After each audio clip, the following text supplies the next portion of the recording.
May punto mga kababayan nitong si Akbayan Party List Representative Chel Jokno. Yung niya, yung second order ng impeachment court sa House Prosecution Panel. Baka niya isang trap ito para lalo madismiss ang impeachment case laban kay Sara Duterte. Ano yan, Mr. Maravillas, na utos ng impeachment court? Mamaya, ibigay ko po sa inyo ang buong kwento. Click subscribe muna po dito sa ating YouTube channel kung hindi pa kayo nakasubscribe. Ako pala po si Dante Maravillas, isang Bicolano vlogger, broadcast journalist from Albay. Kumusta kayo mga manoy, mga manay, mga tugang? May punto po si Chel Jokno. Lawmakers say impeachment court's second order might be a trap.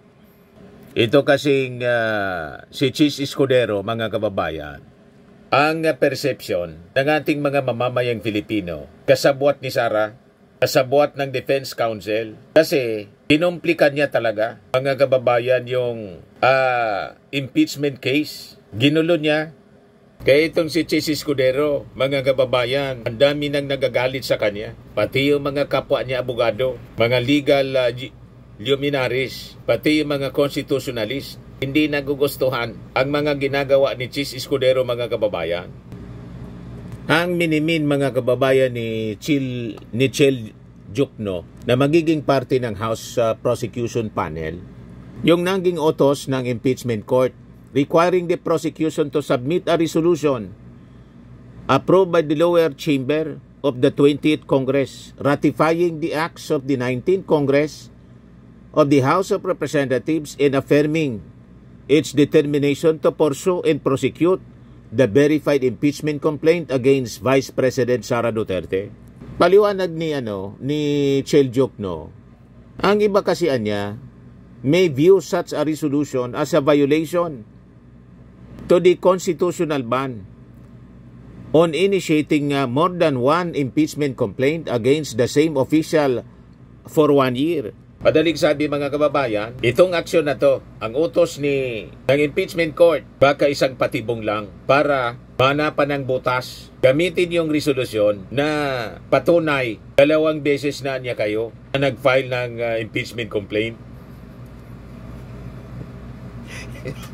Yung una niya, final ninyo sa 19th Congress. Tapos niya ngayon, final ninyo sa 20th Congress. Yan ang ibig sabihin po ni Chel Jokno. So nagiging maingat siya. Kasi baka niya gamitin lang ito na rason para makalusot, dismiss ang kaso. Kasi yun naman talaga ang game plan, mga kababayan, ng prosecution panel. Hindi lang ng prosecution panel, ng mga senador na kakampi ni Sara Duterte. Mismo nang si Bato de la Rosa, nag-motion na i-dismiss at i-revise yung motion to dismiss. Naging remand, 18 mga udas po yung bumoto. Ganon katindi po ito, mga kababayan, na laro nitong mga kakampi ni Sara Duterte. So nag-iingat po si Chel Jokno. May punto siya po. Yan niya ang isa sa mga bagay na kailangan pag-aralan ng mabuti. Kasi baka naman maaring maging trap nga yan. Pag ginawa yan ng House, sasabihin naman nila, nag-violate na kayo ng 1-year ban. Pag ganyan po, panluloko, harap-harapan ang ibig sabihin yan. Suguri na natin yung Senado. Ipadlock natin sila dyan para hindi na makalabas. Di ba? Ayaw ninyo sa santong dasalan, santong paspasan ngayon. Hindi na kayo sumusunod sa ating konstitusyon, pinagluluko na ninyo yung mga tao, ayaw ninyong papanagutin ang impeach Vice President, ayaw ninyong matuloy yung trial para kung halimbawa hindi man talaga nagkasala si Sara, i-acquit ninyo. Pero iba ang intensyon, mga kababayan. Sabi nga natin, sa kanilang behavior po, makikita natin, takot na takot ang mga kakampi ni Sara na matuloy ang impeachment trial kasi bubulwak ang bulto-bultong mga ebidensya na magko-convict sa kanya. Yan ang paniwala ng karamihan nating mga kababayan.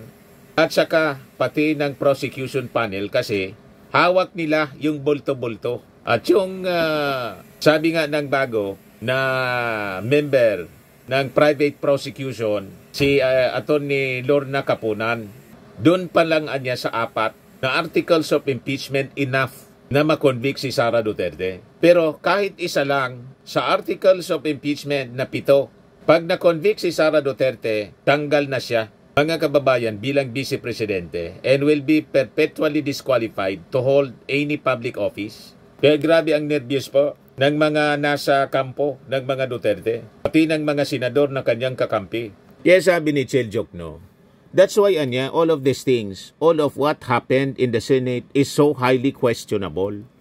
Because instead of obeying the Constitution, which is super clear to me, as soon as the verified complaint is filed, bearing at least 1/3 signatures of the House members, you have no choice but to conduct the trial, hear the evidence, and then decide based on the evidence. Kaya biglang kinumplika yung proseso, kahit labag na sa konstitusyon, ginawa pa rin itong mga senador, majority ng ating mga senador. Winalang hiya po yung ating konstitusyon, nagsarili ng konstitusyon, mga kababayan, si Chis Escudero, pati yung rules ng Senate, mga kababayan, binago niya in the middle of the game. Ganon ang ginawa, mga kababayan, itong mga kakampi. Yan ang perception ngayon ng karamihan sa ating mga mamamayang Filipino. Sasabi dito sa balita, maging si Ako Bicol Party List Representative Alfredo Garbin Jr. naniniwala the current lower chamber anya need to vote on such a resolution. Or need not vote pala on such a resolution. Di kailangan. Kasi anya, sabi ni Pido Garbin, kaibigan nating congressman, na-transmit na niya siya sa Senado.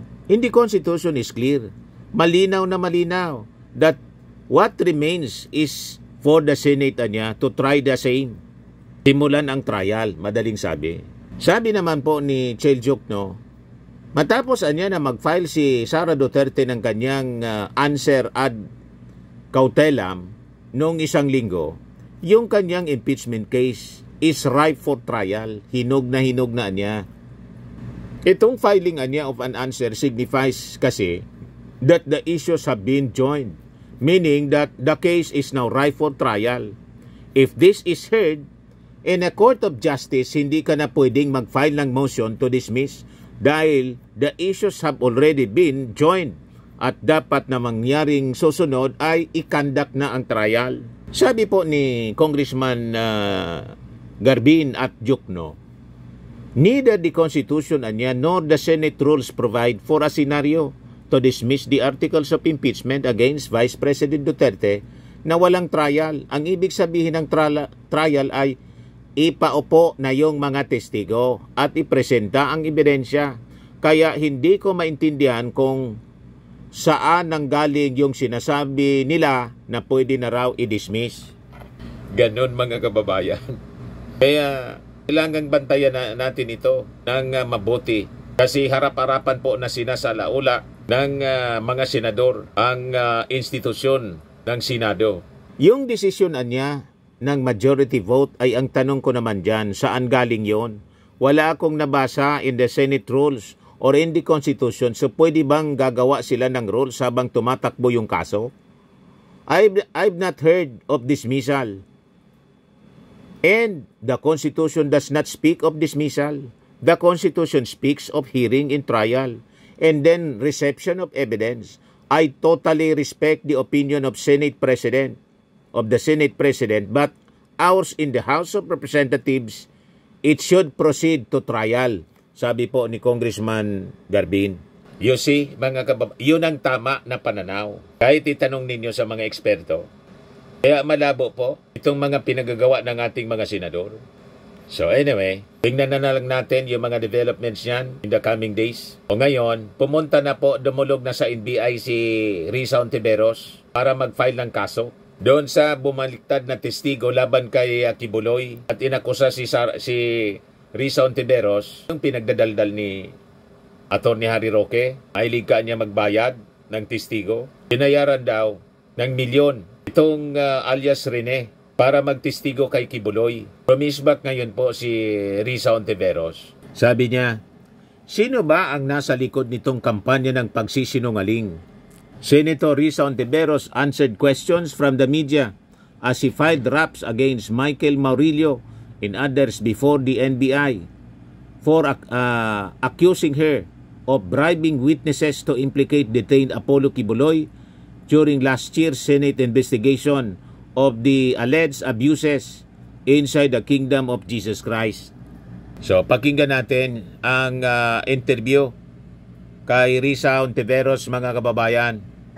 Updates about that dahil pagkatapos nung kanyang mga huling mensahe sa opisina ko noon lamang June 22 at 23 nitong 2025. Imagine, just a little more than a week ago, naghuhumingi ng rescue dahil siya daw ay kinidnap ng POJC at siya daw ay dun dinadakip sa Glory Mountain.